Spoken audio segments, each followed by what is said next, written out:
Hey, New Hampshire, it's Kari Lake. We are so excited for you today, and I know that you're all going to get out there and vote today. Polls are open here in cold New Hampshire, but you're not going to let the cold deter you. And this is the day that the folks in New Hampshire are going to show the country and the world that we want President Trump back in the White House. We want common sense America First policies. And I'm so excited to get out and talk to more of you today.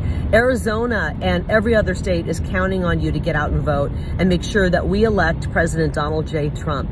We'll see you later.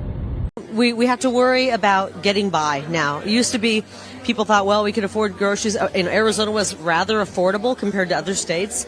Now people can't afford to get by. They go to the grocery store and it's almost like a financial assault. Yeah.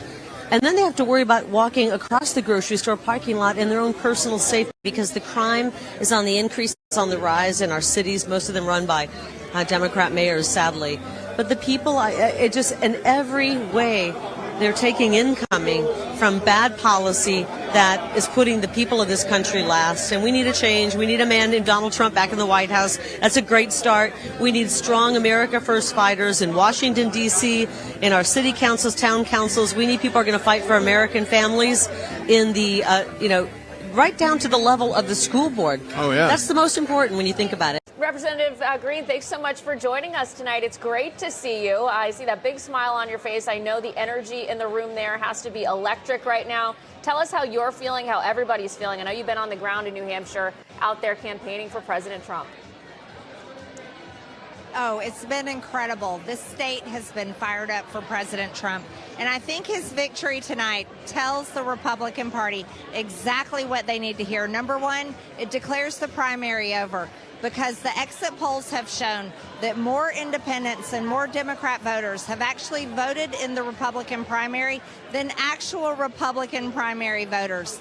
That tells you something right there. That means that Nikki Haley has been propped up by independents and Democrats, not real Republicans. So Donald Trump is our Republican primary candidate. It's time for Nikki Haley to drop out. She doesn't want an embarrassment in South Carolina. Congresswoman, can I ask you a question? I mean, talk about the ego, because I think what irks me about what we just saw, which was this super positive speech from Nikki Haley saying she's going to keep going forward. The ego of the campaign and the ego of the candidate at this point now is doing the bidding of the other side, because they know they don't have a path, but they're going to keep doing this. And as long as they keep doing this, they're wasting money for the party. They're also they're wasting the energy. They're distracting. If you coalesce now, you got a better chance in November. The fact they're not doing that, to me, it reeks of arrogance. Oh, I totally agree with you. This is Nikki Haley setting money on fire. And she's going to continue doing it because not only is she egotistical, she's delusional, absolutely delusional. There is no campaign for Nikki Haley. This is a fake campaign, and it needs to be over with. And shame on Nikki Haley for continuing this. It's an embarrassment not only for her, but it's an embarrassment for anyone that is supporting her. Donald Trump is our Republican nominee, and he is going to win the general election. The polling is showing it every single week. He is beating Joe Biden, and it's time for everyone to get behind Donald Trump. This is a referendum on the Republican Party to listen to Republican voters. We want Donald Trump, and we want the Republican Party to get the message here at loud and clear. Let's go. Let's defeat the Democrats. Time to take back this country. Thank you so much.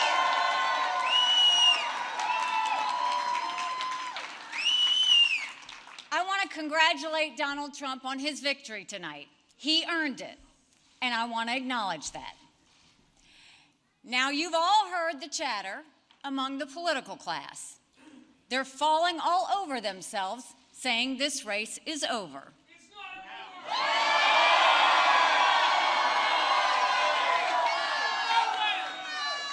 Well, I have news for all of them. New Hampshire is first in the nation. It is not the last in the nation.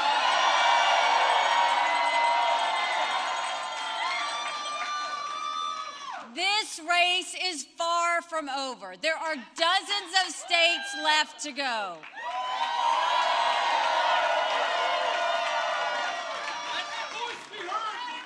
And the next one is my sweet state of South Carolina.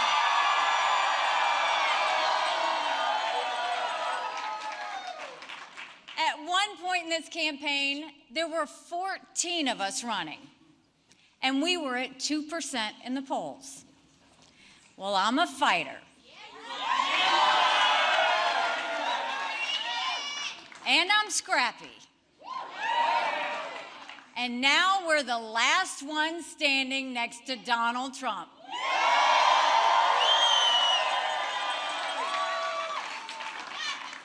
And today we got close to half of the vote.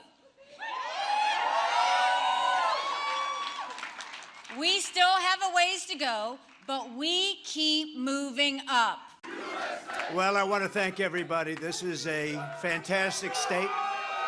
This is a great, great state.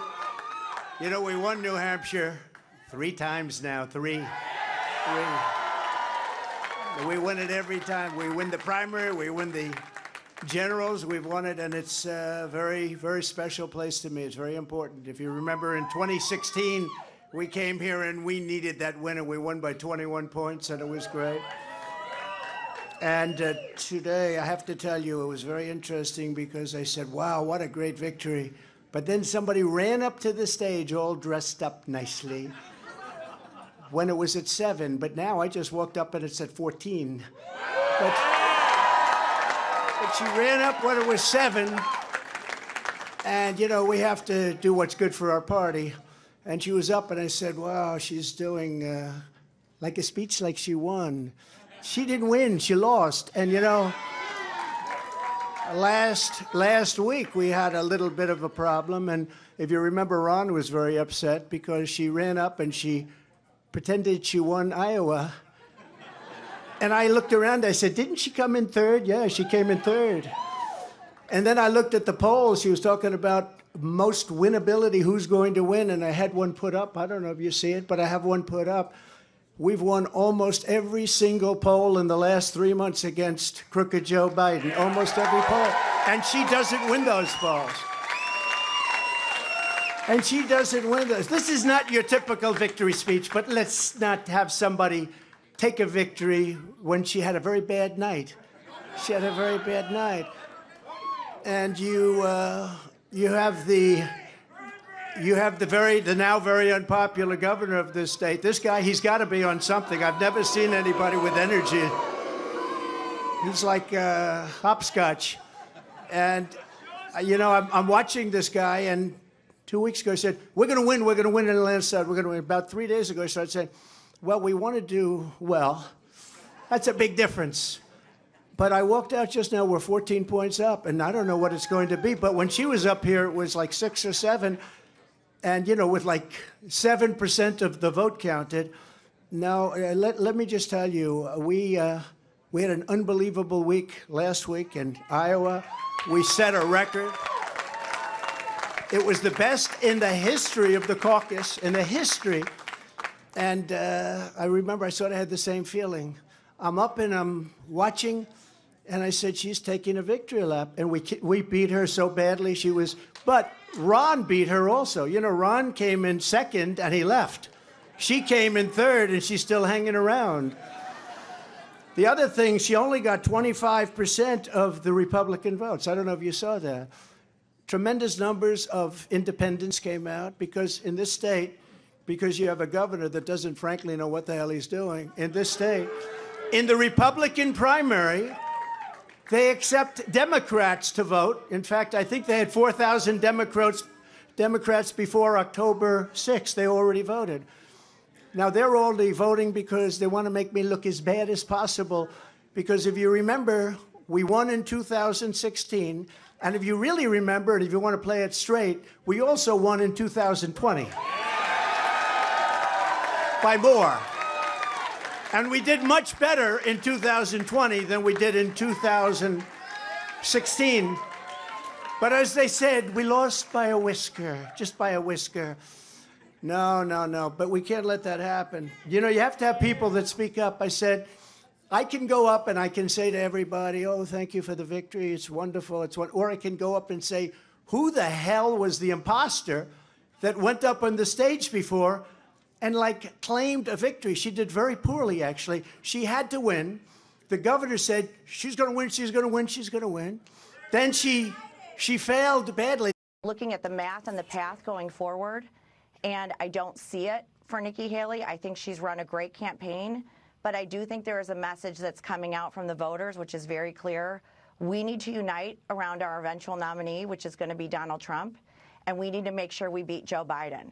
It is 10 months away till the November election, and we can't wait any longer to put our foot on the gas, to beat the worst president, to beat a president that's kept our borders open, allowed fentanyl to pour through, allowed inflation to go rampant.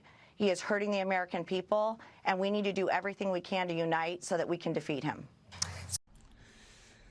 Well, I thought I was just going to come on here, read a news story about New Hampshire, and post on YouTube, but I decided to put a little more effort into my efforts, as one could say, and I actually have quite a few things to say. I would say that this result probably has ended the Republican primary and like actually sucked away virtually all of my interest in keeping up with this race, to where I'm actively like considering not even talking about it at all anymore. The way things started off is that Iowa, I kind of just let slide. I said, you know what?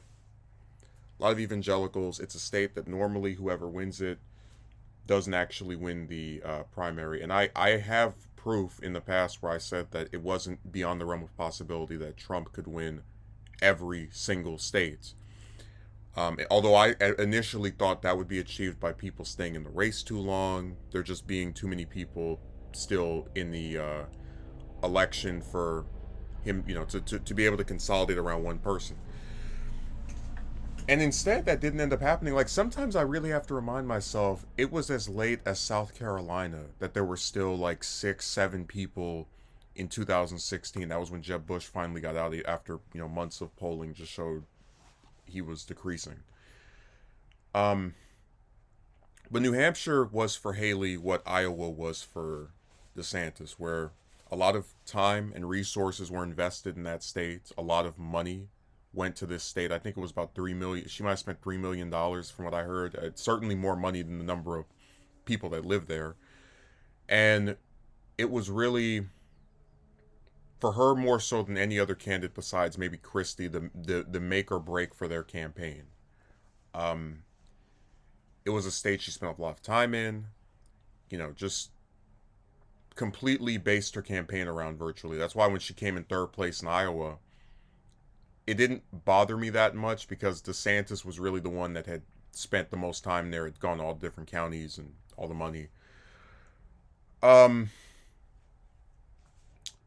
yeah, after yesterday, I don't really know what to say. I wasn't entirely surprised because polling showed that, you know, there was one poll that showed Trump and Haley tied, but then there were other ones where he was 10 points ahead, 11 points ahead, and there was never a poll that showed her as the winner. Now, of course, we've had surprises with polls before. I'll never forget when Sanders defeated Hillary in Michigan back in 2016. That was a big shock because the polling showed her as being ahead of him. But in this case, the polling really wasn't that off. And truthfully, the polls have been very accurate. I know a lot of we live in the era where everybody likes to say this is fake news, this didn't happen, etc. when things don't go their way. But I tend to believe most of these polls. I don't think you should not try your campaign because a poll shows you down. But from the results of both Iowa and New Hampshire, they've been pretty accurate. Which is why I expected after losing this state, not even by like 2 points, 3 points, 5 points, 11.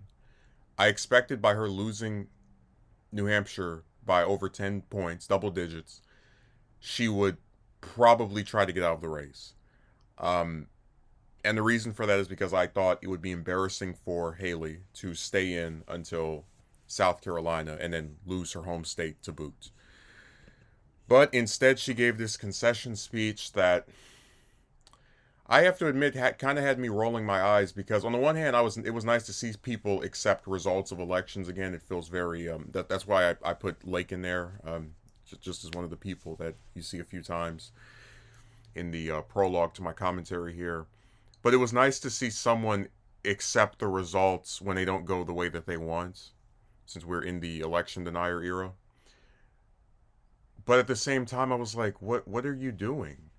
And I said this months and months ago, actually at the start of last year, I believe. I said, in the year of 2024, I didn't say it in this exact way, Republicans will not nominate a woman. Now, we've had all this jargon about, she's a neocon and she's part of the Bush establishment. This is all stuff that I just kind of said whatever to, because if you actually go issue by issue, I'm not talking about rhetoric, because what people say on the campaign trail oftentimes is conflicted with what they actually stand for when in office. There's very little substantive difference between Haley and Trump. That's just the reality. They both are supposedly, very tough on immigration. Trump's foreign policy views are all over the place and subject to change. Haley at least is more consistent, even if I do disagree with them. She's more open about, she tries to slick her way out of it. I want to reform Social Security. Trump is someone who, as president, tried to propose budgets that cut Social Security and Medicaid, even though now in his current campaign he's saying that he's not going to touch either one of them, which I don't believe, because again, when he was actually in office, he tried to. So there's really little substantive difference between the two of them. And I said, just as a voter, because this year is still relatively young. We're only 3 weeks into it. But as a voter, if I truly despise Biden, if I want him to get clobbered, defeated, crushed, just wiped away in November, I don't see the logic of, here's this giant field of over 10 people, and you have a current governor, a current senator, a former governor. Let me pick the only person who has lost to Biden in a direct head-to-head matchup race, and that same person who is going to be leading the party of what Tim Scott calls law and order to victory, is also the only candidate with 91 criminal charges who was found liable in a SA case with E. Jean Carroll. Like, yeah, totally. Let's go with that person. And I'm gonna get so much flack for repeating myself, but this is why I said the Republicans are a cult. You could never convince me that if Obama had been defeated by Romney in 2012, and then spent the next 4 years saying the election was stolen and tried to run for another term non-consecutively, that the Democratic voters would say, yeah, we need to put him back in. He's got 91 criminal charges too. That's okay. And really, I feel so dispirited with the result here, because New Hampshire's makeup was supposed to cater to Haley. It was supposed to be something. There was one news source, I'm forgetting which one it was, that said it was almost like this state was made in the lab to be bad for Trump, where you have a higher than average number of college educated voters. You have just a larger participation from independents, who tend to not be as right-leaning as actual Republicans. And even with those advantages, along with the governor backing her, which is was not like a common thing. I mean, the number of current governors who aren't endorsing Trump that are Republicans is very slim. But even with the governor backing her, being in a state where independents can vote, still couldn't do it. Still couldn't pull off a victory. Still couldn't win. And that's why I said I was expecting her to suspend her campaign, because if I'm being honest, and that's what I try to do every time I turn the camera on, I don't see a path for her. She's going to go to South Carolina, and if polling right now stays the same as it is in a few weeks, get creamed by 30 points, just like Rubio did against Trump in 2016, who she backed, by the way. And after that, stay in until Super Tuesday and get crushed even further? Like, what is the logic of this? What what long-term benefit is she going to have? But see, this is where we get into like the more everything is just backwards mentality, because there is a chance. I'm not saying she should hedge her campaign on this, but there is a chance that Trump gets convicted of some of those charges and thrown in jail, or there's more attempts by various other states to remove him from the ballot, such as in Maine and Colorado.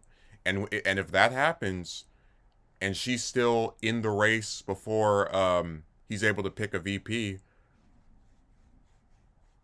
I guess she can edge out a victory that way, but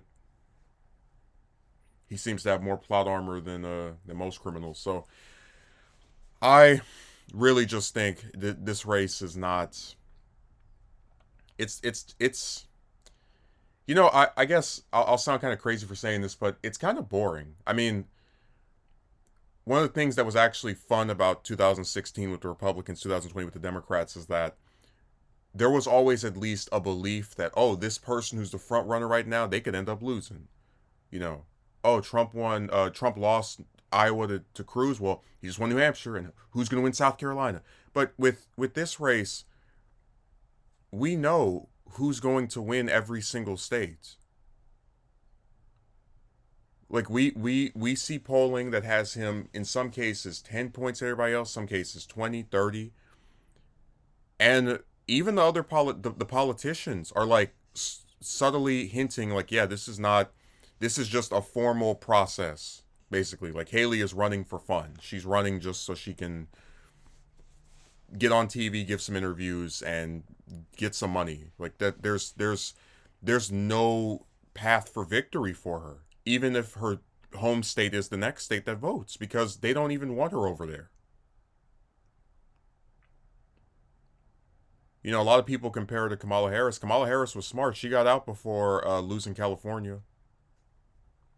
So I don't see the point in even in speculating about how this race is going to go, the primary that is, or in even covering it anymore. Like I'll probably still do a few news stories that are related to Trump himself and some of the stuff people have been saying about him. But this is over. Like there's nothing left as far as, oh, could this go this way? Is this person going to be able to do it? No, it's done.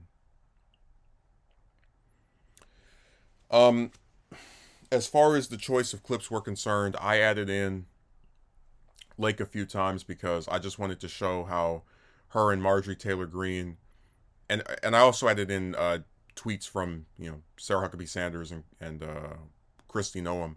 I wanted to show that even though these two women one of them's running for the Senate in Arizona, one of them is supposed to be a congresswoman from Georgia. I wanted to demonstrate that in spite of them having these other obligations, they still find the time to fly to a state that is not close to them and spend a whole day, probably even longer, drudging up in the snow for their master, for their leader. I was thinking about how when the Democrats had the South Carolina primary, the one where Biden made his big giant comeback after getting crushed in Iowa, New Hampshire, and Nevada, Clyburn endorsed him, and like Clyburn's from that state. But like, imagine how weird it would have been if when Biden was campaigning in, let's say, New Hampshire, the former Illinois Senator Carol Mosley Braun, who endorsed him, like just showed up. Or not, actually, no, I'm not even going to say that because that's someone who's not like running or holding an office. It would be the equivalent of the senator from Colorado coming to campaign for him in Iowa. It's like, what are you doing? Just this is why I said electoral politics is so fascinating, because when people are running for office, when people are trying to get reelected, they always talk about how my constituents come first, but I can't buy that as a constituent of this congressman, or even as someone who's like enthusiastically hoping to vote for Lake in Arizona, that when you see them traveling all these extra miles to go and stump for Trump in a state that's